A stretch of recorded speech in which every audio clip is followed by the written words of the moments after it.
Well, good evening, everybody, and welcome to the Aggie Soccer Hour, coming to you live from Rudy's Barbecue on Harvey Road. I'm David Ellis, alongside is Texas A&M head coach G Guerrieri. And, wow, we have a busy show for you tonight. We've got tons of stuff to talk about. Two matches that the Aggies played last week. We've got three players on tonight. Carolyn Calzada, Macy Matula, Taylor Pounds are going to all join us here tonight. And then we've got a ton of stuff to talk about in terms of the SEC tournament, which will be coming up starting this coming Sunday. The Aggies will be in that tournament. Who we play, we do not know yet. It will be either Kentucky or Georgia, depending on what Tennessee does Wednesday night. It's that confusing. But we'll get you all straightened out on that as we go through the evening. And, again, alongside is Texas A&M head coach G Guerrieri. And the Aggies, G went up to Fayetteville on Thursday night and did something that not very many people do. I mean, I think the Razorbacks had won like 40 to the last 41 there at their stadium, and maybe had one or two ties in there. And the Aggies came away with a 0-0 tie, and what I thought was one of the best defensive efforts that I have seen an A&M team put on the field in a good while. Yeah, and it's the first time the Hogs had been shut out at their place in a couple of years. So it's really a pretty brave effort, and some outstanding performances individually and as a group. Something I was really proud of the players, and and in the end came close to almost kind of a little bit of a snatch and grab to get out of there with 3 points. But the 1 point that was earned qualified us for the another SEC tournament, another postseason tournament. And something that gets us in the postseason for the umpteenth time, and a chance to go and march on to another opportunity for another trophy. Can't say enough as well about Sydney Fuller. 12 saves on the night, and I thought she just did just a spectacular job in goal for Texas A&M. Yeah, and it's been hard for her. And all of our goalkeeping core, because they've all been kind of the walking wounded at different times of the year. But she stepped in and really under a lot of pressure, as was the entire team, the entire defense. We've got Macy Matula and Carolyn Calzada that are both here tonight, two of our other outstanding defenders. But Sid made some big time saves, a couple breakaway saves, a couple saves on corner kicks and crosses. And really was super back there. For an 18-year-old to stand up to the Hog defense or the Hog attack was something that I think a lot of Aggies would be really proud of. And I think as well, one of the things that was kind of different for Texas A&M in their approach to the game was associate head coach Phil Stevenson kind of had the Aggies playing in a little bit of a different offensive shape that we hadn't seen all year long, and it worked very well. Yeah, I mean, we were attacking, we were defending in a forefront is kind of the way it worked out, and it was defending with a lot of forwards and a lot of people who were trying to basically kind of take it to the Hog people and kind of make them a little bit more uncomfortable and not laying back like a lot of people do against them.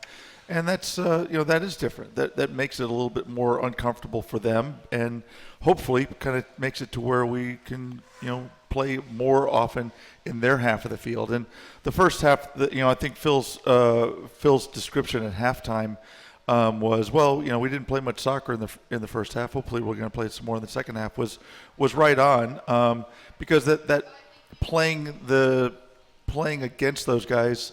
They take people out of their comfort zone, but at the same time, we also kind of made it to where this is an Arkansas team that had been playing more soccer than they had ever played before. Exactly. Usually kind of just lumping the ball over the top. Well, in the end, that's what they did. I mean, they didn't play any soccer at all in this game. They had been playing more soccer than any Arkansas team that we remembered. Well, they had reverted back to their old Arkansas ways, and were just lumping balls forward in the end. And they got a little frantic towards the end, and and it became that type of game as they're chasing and they're trying to catch up with Mississippi State at the top of the table, and they got rather frantic towards the end, and I know they were a little irritated at the end of the game with the result, but good for our players. I mean, that was an outstanding effort. I was like I said, I was really, really proud of our ladies. And then, as you mentioned, almost stole it at the end. I mean, Mia Pante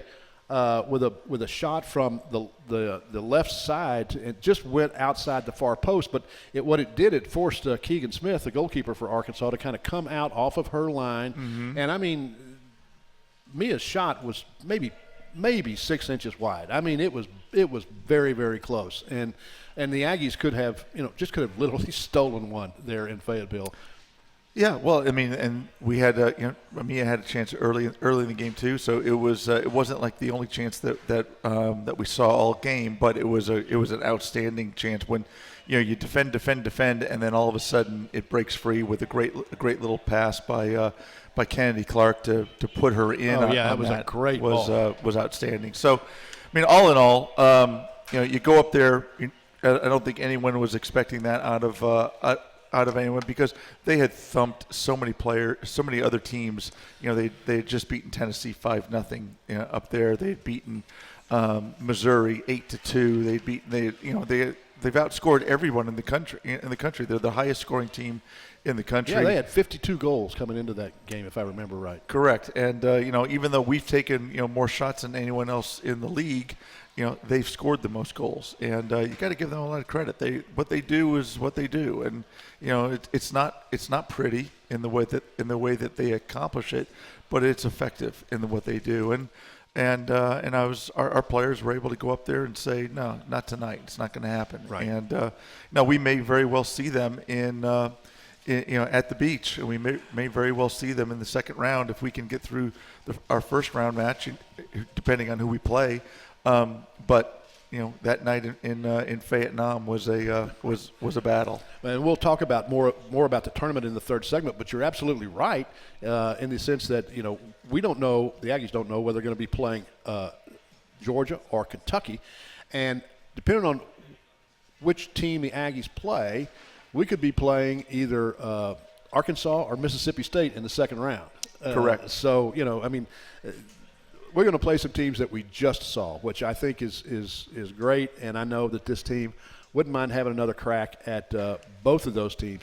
Speaking of Mississippi State, they came in here at 5. The Aggies played Mississippi State at 5 p.m. on Sunday, and that was a game where, I mean, the Aggies outshot Mississippi State 12-7, and look at corner kicks. The Aggies had 6 corner kicks in the first half to none for Mississippi State. I mean, I thought Texas A&M was on the front foot.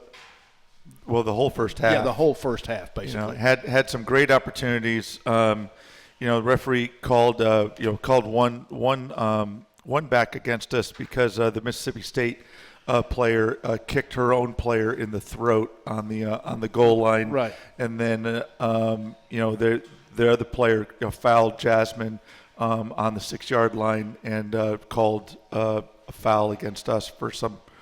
But that was, I'm sure that we had some really mean looks on that our players had, because sometimes our girls can they give this really death stare, and so if you got we'll have our girls come up here and like Cece and ask her to give the death stare, and the referees sometimes will just call that. Yeah, just intimidated by it. And it's absolute. I mean, it's absolute. They just all of a sudden blow their whistle, and it's you can't help but blow your whistle. Yeah, exactly. And so now she wasn't up on that call. She wasn't up there on that corner kick, but they probably called it. Taylor can do it too. So they probably blew the whistle on Taylor's death stare on that one. But we had other chances, and and you got to give Mississippi State a ton of credit, because they're a team that it was basically a team of destiny this year, because they've only given up 3 goals on the season. They don't take as many shots as a lot of other teams, especially us, but they're incredibly efficient. I mean, the first goal, in the run of play, I didn't even think she was shooting. I thought she just kind of just kicked it. I did too. And and when I looked at it at replay, I was like, oh well, you know what? That was a hell of a shot. Yeah, it was about 35 yards out. I mean, and it was to go over Sydney, who's close to 6 feet tall, over her, hit the crossbar, and go in. I was like, okay, is that a lucky shot or is that just a terrific shot?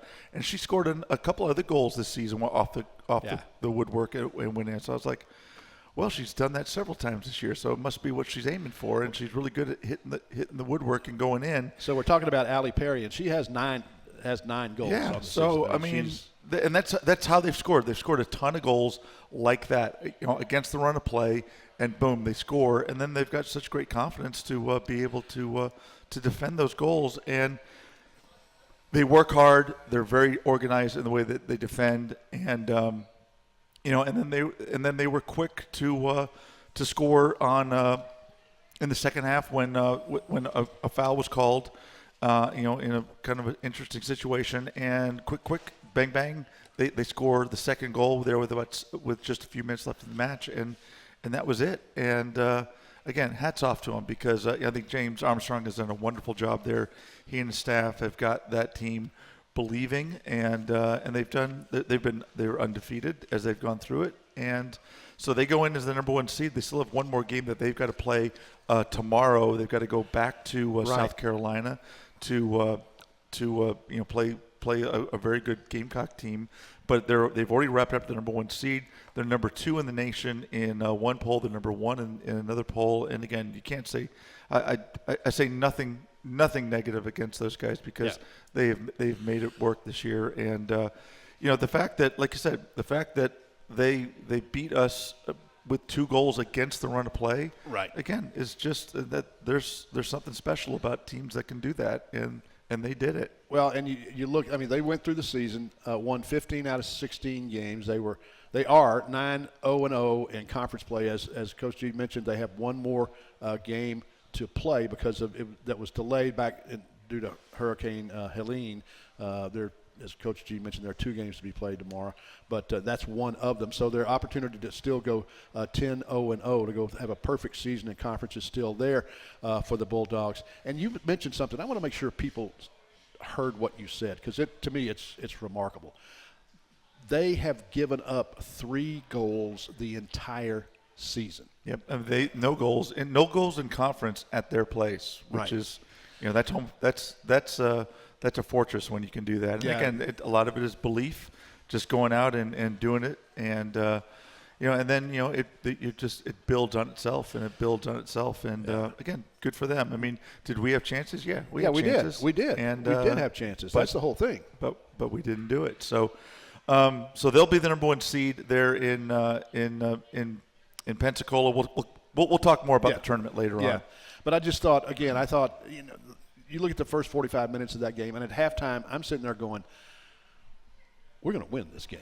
Wow. I mean, I we were on the front foot the entire 45 minutes, and you look at the shots in the first half. This just goes to, number 1, how good Mississippi State is, and sometimes how meaningless stats can be. But the Aggies had 6 shots in the first half to 2 for Mississippi State. The Aggies had another 6 shots in the second half. Mississippi State had 5, 2 of which found the back of the net.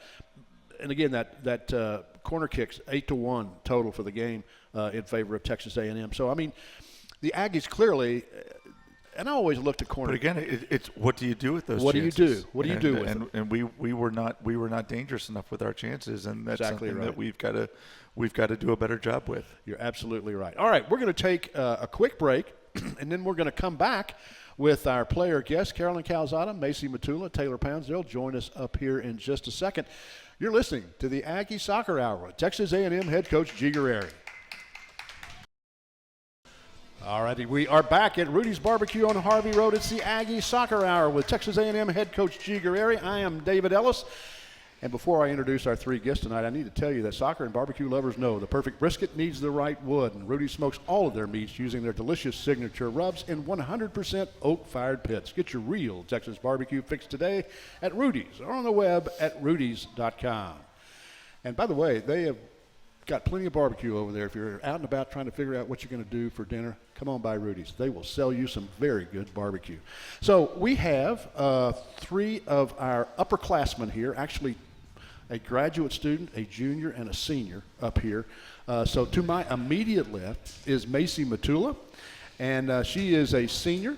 You know her from playing left back for Texas A&M. And then in the middle there is Taylor Pounds, one of our holding mids. She's a graduate student. And then on the far left down there is Carolyn Calzada, and she is a junior. And so here's the deal. If you can get this. So between these 3 young ladies, they have played 212 games during their combined careers at Texas A&M with 187 starts. And you think about how good the Aggies have been defensively this year. You can credit the 4 backs for Texas A&M as well as our holding mids, of which Taylor is one, and sometimes the lone holding mid, and then, of course, our goalkeeper, Sid Fuller. So, I mean, these players that you're up here tonight are been incredibly good for Texas A&M, on and off the field, I should say. All of them have been at some point. Academic honor roll in the SEC, all of them at some point. And Macy here was the Texas A&M most improved player in 2023. And then Taylor's been all-conference tournament team before. And she is, and then, of course, Carolyn was all-SEC freshman team back, 27 years ago. And then all-SEC first team last year. Just absolutely. And on top of that, they are great representatives of Texas A&M. All right. Now, enough of that. Okay. I could talk about you guys all night long, but that's not what people want to hear. Here's what they want to hear.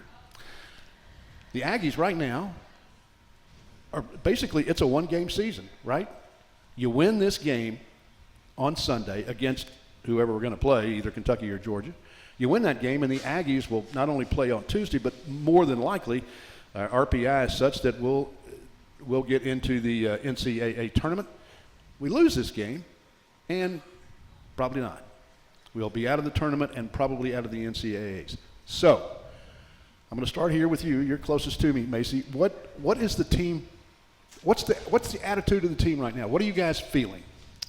I think everybody knows how important this game is to us, and for some of us, it's our last game with it could be our last game with Aggie Soccer, and none of us want it to end this soon. So, everybody's really just trying to look forward to one game at a time.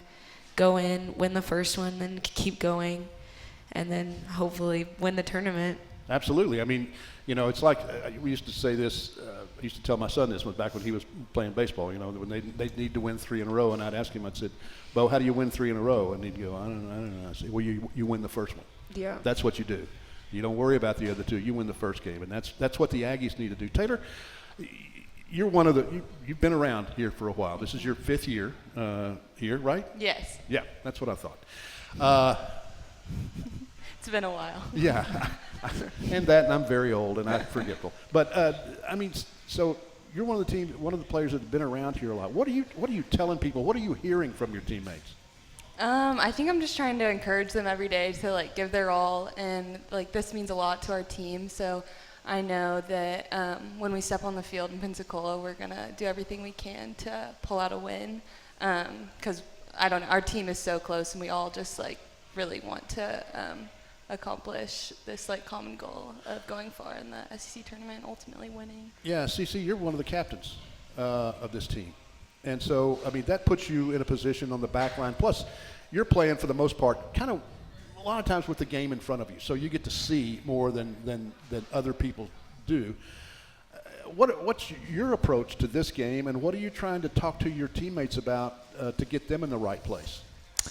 We know that it's a big game, but we have to stay patient and stay calm going into this game. So just being confident in ourselves, knowing that we've been playing so well recently, and we haven't been coming out with necessarily the results that we've wanted, but we know that we can do it and that we're up for the test, and we all believe in each other and we love each other and play for each other at the end of the day. So just going in with our heads held high and with confidence.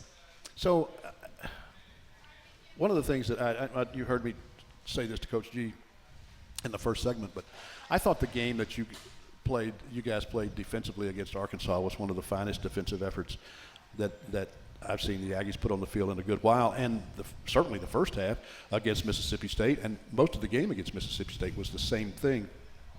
And I noticed, but those two games in particular, it seemed like that there was just a step up in the intensity that you guys played with. Is that something, Macy, that y'all really tried to work on? Did you see that as well, or is that just me? Well, teams like Arkansas and Mississippi State, they're just really gritty teams, and they're going to fight to win the ball. Every first ball, every second ball, even third, fourth, and fifth. And especially Arkansas, when we were watching film, a lot of their balls did not, or a lot of the goals did not come off of first or second balls. It was third and fourth. So they're just going to fight to win the ball. And a way to beat a team like that is to fight harder than them. So I think that was it was an intentional thought process of ours going into the game being as gritty as possible. Yeah, so Taylor, again, same thing. I thought you were spectacular during that game. But what did it, coming out with a 0-0 tie, on the one hand, Arkansas doesn't do anything other than win at home for the most part, and you came in there against whatever they were, the number 2 team, 3 team in the country, whatever, and you guys matched them shot for shot and for all 90 minutes, and you end up with a tie. What was the feeling after the game from the team? I think that we were all pleased with our win. We knew that it was a tough battle out there. I told my dad after the game, I was like, this felt like a rugby match, not a soccer match, because it was just so physical, but we knew that they were going to play like that. So I think all of us on the field stepped up to the task, and everyone performed well. So. Yeah. Carolyn, so Sunday, come out, Jeff Gibbon and I, who have broadcast games together now for I don't know how many years, I told him right after the game, I said, we lost 2-0, and it doesn't feel like that. I felt like we played well, and then all of a sudden, Mississippi State gets a couple of goals in the second half that I thought when the Aggies, for the most part, outplayed Mississippi State, or did outplay Mississippi State in the first half and for much in the second half. How did you guys come off feeling after that game, and what are you doing to put that game in the rearview mirror and get ready for the SEC tournament? After the game, it was hard. It was a hard feeling knowing that we could have won that game and that we had great possession. Our press was great. All around over the field, it was a great performance. So it was definitely upsetting. But moving on from that game, I think we've done really well just focusing on the good and moving on from the bad and learning from it. So, we're not going to give up another quick set piece goal like their second goal again. Right. We've learned from that mistake. We move on from it. And then, just being intentional this week when we're working on our finishing, being intentional with everything that we do in practice going into this week because we know how important it is. Well, I wanted to ask you another one to follow up. Carolyn, you mentioned practice this week. So, you walked off the field against Mississippi State. You had that very tough game against Arkansas. And then we come home, get in late, Friday, late Thursday rather, and then you got Friday and you get Saturday, and then we play on Sunday. And it's been not quite 48 hours since you walked off the field from the game against Mississippi State. What do you do to get people physically ready? How do you prepare for a game that you've got coming up? You don't even know who you're playing yet, but to get over everything physically. I know you've been nursing an injury. What do you do to get over everything physically? It starts right after the game, taking care of our bodies during cool down, getting something to eat, getting our protein in, and then, on our off day, people, especially high minutes, coming in and taking care of just different injuries that they may be dealing with, and then just throughout the week, either ice bathing, doing our boots, taking care of ourselves, getting our massages, going and seeing Allison, staying hydrated. It's a lot of things, getting our sleep in. And it just takes a lot of focus and commitment to make sure we're staying on top of all those things. Yeah, so Taylor, you always put in a lot of minutes. You do, period. You just do. And let's see, how many, just for you, you've played it 88 games during your A&M career, 87 of which you were starting. And for the overwhelming majority of those, you played 90 minutes. You did that a lot. and you get toward the end of the season, do you begin to feel it in your body a little bit? Yeah, I kind of joke because like I'm the grandma now since I'm Yeah. oldest, but I do like my body definitely feels a little more tired after games because I don't know, I am getting older, I guess. Well, you are. I know. I don't know how you get around without a cane. You know, I mean, you're just getting so old. But same thing, Macy. I mean, you played 2 physical games, and you got to play with speed. You're covering people on the flank, using your body against them, etc. What is it? How long does it take you to get over that, to recover, to be ready to go again? I think it depends when in the season, honestly, because once you're near the end of the season, it's inevitable that you're going to be dealing with all sorts of different sorenesses and maybe some tweaking of some different types of muscles. But I think the first day recovery, you really focus on all the things you can do to prepare for what's coming up. You focus on your sleep, your eating, your hydrating. And then the next day, you try to get moving, get some of that lactic acid out. Sorry. No. And then you just move on from there. Keep doing what you can do to recover. Go see Allison if you need some extra. So when all 3 players, I think I've mentioned Allison. That's Allison Musselman, who is the athletic trainer for Texas A&M soccer. She does an incredible job keeping these players, getting them ready to play, and keeping them ready to play. And I know you guys lean on her a lot in terms of getting ready to play, and as well as the nutritionist and learning how to get the fuel in you that your body's going to need during the course of a game, right?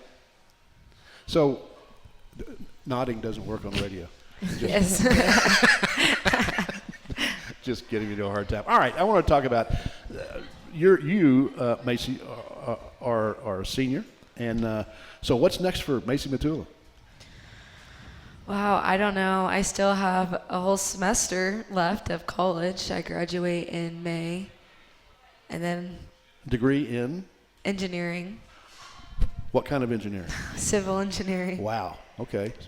So you're going to be out there getting dirty, building highways and things like that, or what?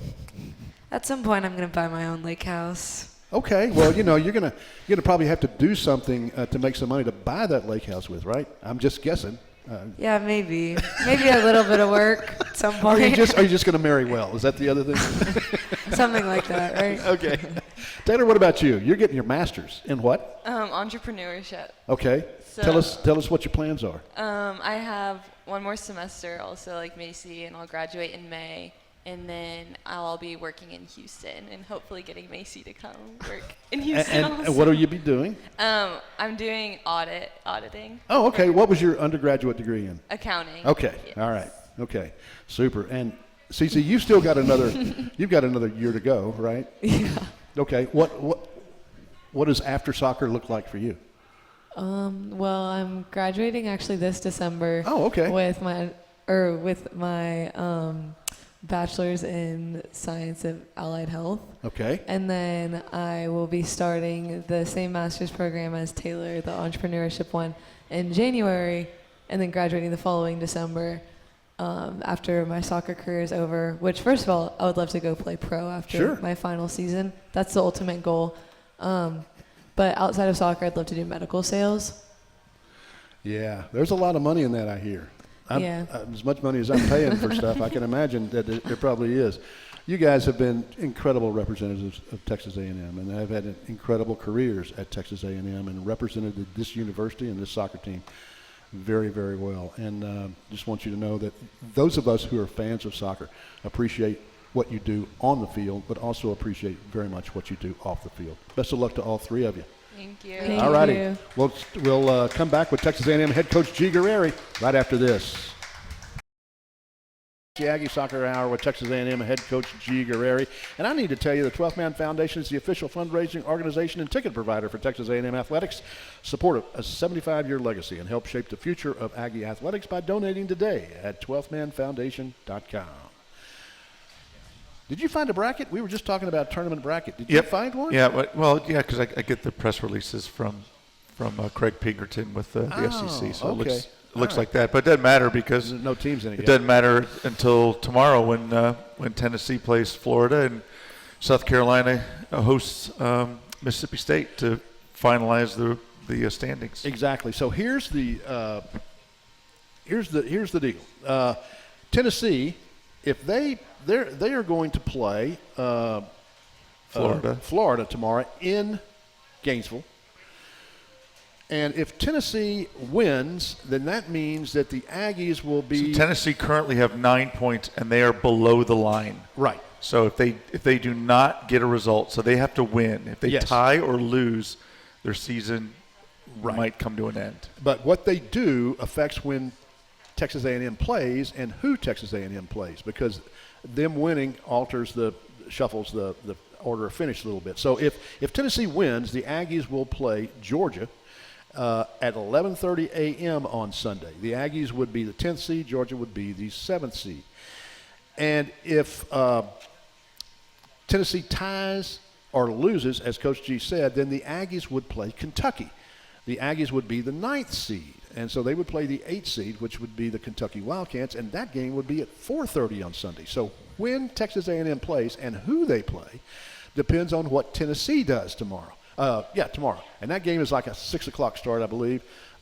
So 8 o'clock-ish, we'll know who the Aggies play and when the Aggies will play and what seed they will be. Because what seed they will be, if the Aggies can win the first round game, will dictate who they will play in the second round. So that's kind of where it is right now in terms of Texas A&M's schedule on Sunday. And so it puts you in kind of an unusual position right now. You don't know who the Aggies are going to play, so that puts you in a position kind of having to prepare for two teams. Well, right? At least we only have to prepare for two. I mean, that's true, I guess. It was, a few days ago, I was like, well, we could play any of these four, and at least there were some results that at least, kind of whittled it down to a few others. And, the one thing that we do know is that both, Kentucky and Georgia are quality sides. They're both teams that are ahead of us in the RPI. One of the things that was kind of interesting, if you talk about RPI, last week with our two results from last week, we shot up like 21 points in the RPI, and without winning a game, with a tie and a loss, actually, we went from the 60s into the 40s. Yes. And all of a sudden now, and usually if you're in the 40s, especially with the wins that we have with the top 20 wins that we have, that would put you in the NCAA tournament right now. Yeah. And so, that's the good news. Right. Now, the deal is we still have games to play, and you've got to be above you have to have above a 500 record, and we are at a 500 record right now. The Aggies are 8-2, which means that if Texas A&M wins on Sunday, then that would make them 9-8-2. So even if the Aggies were to lose the second round game in the tournament, that would make them 9-2, which is still at 500 or better, and most assuredly, eligible. I think Texas A&M would get in based on the RPI. Hopefully. Hopefully. Yeah, because the two teams that we're going to play, one of the two teams we're going to play, Kentucky is number 20 in the RPI, and I think Georgia's 35. Yeah, exactly. So both of them are in the top 40, which are both, that's where those are the teams you want to play. So we would be okay with that, and then whoever the winner of whichever of those games is either is a top 5 team. So you're going to go up again from those. Right. So if you win, if you lose, the season's over. Yeah, it all comes down to basically for Texas A&M, it is a one-game season. That's what we're looking at here. The Aggies. So we have to perform. And again, whether it's against Georgia or whether it's against Kentucky, doesn't matter. They have to win. So both of those teams are outstanding goalkeepers, outstanding athletes across the field. Both have got outstanding strikers, which is if you're gonna win in this league, you've got to have a great goalkeeper. You've got to have a great striker. You've got to be very organized in the way that you play. And both Troy, the head coach at Kentucky, and Kadani, the head coach at Georgia, are both outstanding in their organization and what they've done. They're both reasonably new in coming to their programs, and that's the biggest thing that they've done. They've done outstanding in the way that they've recruited and brought talent into Athens and into Lexington. And so, you know, each of those programs are coming into, you know, they both have brought players with them. Kadani's won a national championship at USC, right? And Troy, all he's done is won, you know, at the highest point in every level that he's been at, whether he was at Wisconsin Parkside, at the lower levels, stepping up to the University of Milwaukee, where he just won umpteen conference championships, you know, coming through the ranks with the Horizon League, to then finally getting his shot at UK, and he immediately has been successful there in Lexington. So, you know, our game against them last year here, I think, was a 0-0 draw, right? And it was nip and tuck the whole game. So it was a great game. So, you know, whoever we play, it's going to be tough. And as the girls, you know, if you were listening to the girls, you were talking about, you know, what do you have to do to recover? Well, one of the things about this particular tournament that makes it so difficult is, you know, when we first came into the league, it was an 8-team tournament. Right. And then, you know, it expanded to a 10-team tournament. Well, now with Texas and Oklahoma coming in, it's a 12-team tournament, which means you play on, and this is one of the things that we've kind of gone back and forth on, is you have to survive this tournament to go then to the NCAA tournament. And we want, you know, our teams are good enough now to be competing for the national championship, right? But you got to be able to walk when you come out of this tournament, and it's one of the things that, you know, Kadani has actually talked about, that, you know, that when USC won the national championship, one of the teams they played was the SEC tournament champion, and they could barely walk, and SC just crunched them. Yeah. Yeah. He's like, so, you know, we got to be careful about this, everybody. You know, do we have too many teams in the SEC tournament? Do we need to have this many teams in the SEC tournament? Because, like, right now, like you said, Texas A&M would probably be in the NCAA tournament if we didn't have to play on Sunday. And last year, Kentucky and Auburn would have made the NCAAs if they didn't have to play in the SEC tournament, and they didn't make the NCAA tournament. They kind of got eliminated. It became an elimination factor for those guys. It's a bigger picture question. And because what people can't remember, or can't forget, brother, is that playing an 18-game season, okay, and typically a 19-game season when you got an exhibition game, but an 18-game regular season, and in the SEC, that's very, very physical. And then you go play at the end, after all those games, you go and play, in A&M's case, on Sunday. Then you get 1 day of rest. Play on Tuesday. And then you play on Tuesday. And then you get 2 days of rest. You get 1 game rest, 1 day of rest, and you play on Thursday. Oh, yeah, Thursday. That's right. You play on Sunday, 1 day off. Tuesday, 1 day off. Thursday. And then if you make it that far, if you survive that long, then you get to 2 days, a whole luxury of 2 days off before you play on Sunday. And, of course, so now you've played 21 games in 11 weeks. Right. And it doesn't. The science says this is not what we should be doing for these women. Right. But, you know, it's the time period that we're given, and the TV slots we're given. Right. And so we're like, but it's what you.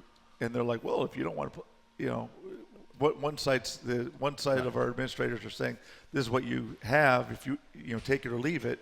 But we're like, okay, but. Yeah. At what cost? Yeah, exactly. And that's the big question. So the bottom line is that, like you said, right now we can't worry about Thursday. No. We can't worry about Tuesday. Nope. We are focused. Sunday. Right now we are focused on tomorrow's Tuesday. Right. That's what we're focused on. Right. Is we've got to have a great recovery session from today to get ready for Tuesday, and get better on Tuesday, and then get better on Wednesday, so that on Sunday, whoever we are going to play, and we know they're going to be really good and they're going to be ready for us, that we got to be the very best that we can be, so that we have a Tuesday to look forward to. All right, we're going to take a quick break here, our final break, and then we're going to come back to talk a little bit more soccer with Texas A&M head coach G Guerrieri. We'll be right back right after this. Hour here at Rudy's Barbecue on Harvey Road. They still got plenty of barbecue. And, you know, one of these days, it is going to actually get cool here. I I hear that is a rumor, and that green chili stew that they have here at Rudy's, I mean, it's absolutely fantastic. So when it gets cool, come by and get some of that. Do yourself a favor, get some of that green chili stew here from Rudy's Barbecue. You will love it. All right. So the Aggies, by the way, found out today, look at the stats, that another outstanding year from an attendance point of view, fourth in the nation, right, G? That's right, and we've been over the last 25 years, I think we're number one. But South Carolina, number one in the nation, I think averaging over 4,000 for the season. We're at 2,400, I think 2,422, which is really, I mean, fantastic, because we only seat, I think we seat just under 2,500. Yeah. So that's an average just under our capacity, which is outstanding considering how hot it was this summer. And and the folks on the east side sitting basically in a microwave oven. That's right, looking into the sun oftentimes. And in the aluminum seats. And so it means a lot of people are coming around and getting in the shade, and a lot of people stacked into the north end where they can put the sun. It's kind of a northwestern end, but they can get the sun behind them. So again, big thanks to the 12th Man again this year for coming out and supporting this team, and you guys have been awesome for so long, and it's really it's such a pleasure to be and an honor to be able to play for the 12th Man and to have the 12th Man out there. And again, we see all the time people around the country excited about having a quarter that many people coming out to the games, and that the fact that that's an average for our players to play in front of more than 2,400 people is just amazing. Yeah, so absolutely. Thank you again to everybody. We talked about this, touched on it just a little bit ago, but we had a question. Kevin asked, here at the end of a long season, going into the SEC tournament, how's the general health of the team right now? Well, we are. You could hear it from the girls. They're talking about the kind of their process of going through things. We have more people that are without crutches than are with crutches. That's good. That's a good thing. Yeah. It's not good for the medical device. Device people in town. That's okay. We've given them a lot of business this year. That's right. And but we're okay. We're at this time of the season. It's squad victories is the way we look at it. So we're using a lot of players just like we did in Fayetteville, and just like we've done in a lot of our games. We have a deep team, and so we're having to go deep, and that's kind of the way it's going to have to be. I know you. It's coming up. Your golf tournament coming up. I wanted you to talk about that, one that I always enjoy playing in, and getting my foursome together as paying customers. And so I want you to talk a little bit about that coming up December, what? It's going to be December 9th. It's a Yeah. Monday out at Traditions Club. Go real quick on this. Just if you're willing to help us out, it allows kids in this community to be able to play competitive soccer. The many lessons learned that you learn from being part of a competitive team, and get great coaching. You get great experiences from that, and it keeps the price low for a lot of people, and it makes it available for families that would never be able to do it if it wasn't for people in this community. So if you'd like to sign up your team to come out and play at Traditions on December 9th, go to CoachGGolf.com, CoachGGolf.com. Sign up your foursome, or have your company come and maybe sponsor one of our holes or one of our contests, and get involved. All the money for this goes to help local families, and 100% of it stays. And I'm local. telling you, they do a first-class job. It is great. I mean, Rudy's Barbecue, they bring out the right. food. It's a great day. Great Callaway day. Golf's been involved in the past, and Yeah. now you've got a Top Golf coming into town. They've been involved in the past. Absolutely. So, all right. Wanted to tell you the Aggies again one more time. Don't know what time they play, but they do know they're going to play on Sunday, 11:30, and they'll play Georgia. If Tennessee loses or ties, and then if not, they'll play Kentucky at 4:30 on Sunday.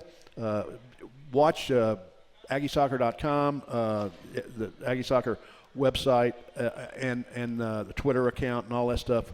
We'll know tomorrow about 8 o'clock, 8:30, who and when the Aggies are going to play. And no matter what opponent, no matter what time, you'll be able to listen to the game right here on 97.3 FM or on your 12th Man mobile app or your Radio Aggieland app. You'll be able to listen to that game. So you can also see it on the SEC network. So turn down that sound. And everything at the SEC network will be covering all the games out in Pensacola, and you'll be able to listen to all of the games here. Right, exactly. And through the 12th Man mobile app. So thank you to everybody who's been supporting and listening all year long. Yeah, exactly. And as always, want to say thanks to the folks who get us on the air and keep us on the air. And Blake Williams is back at the studio. Michael Garcia is over there trying to hide somewhere over there. And then, of course, Kevin Munchausen twisting all the dials over here. It literally takes a village, as I'll say every week, to keep Coach G and I on the air, to keep us from messing something up. So we appreciate them very much, as well as everybody at Bryan Broadcasting. And this is where I'm supposed to say, this copyrighted broadcast is an exclusive presentation of Learfield IMG College under broadcasting rights granted by Texas A&M University. Reuse of this presentation is prohibited without the express written consent of Texas A&M University and Learfield IMG College. Announcers are provided by Learfield IMG College and Texas A&M University. For G Guerrieri, I'm David Ellis. Thanks for listening, everybody. Gig 'em. Gig 'em.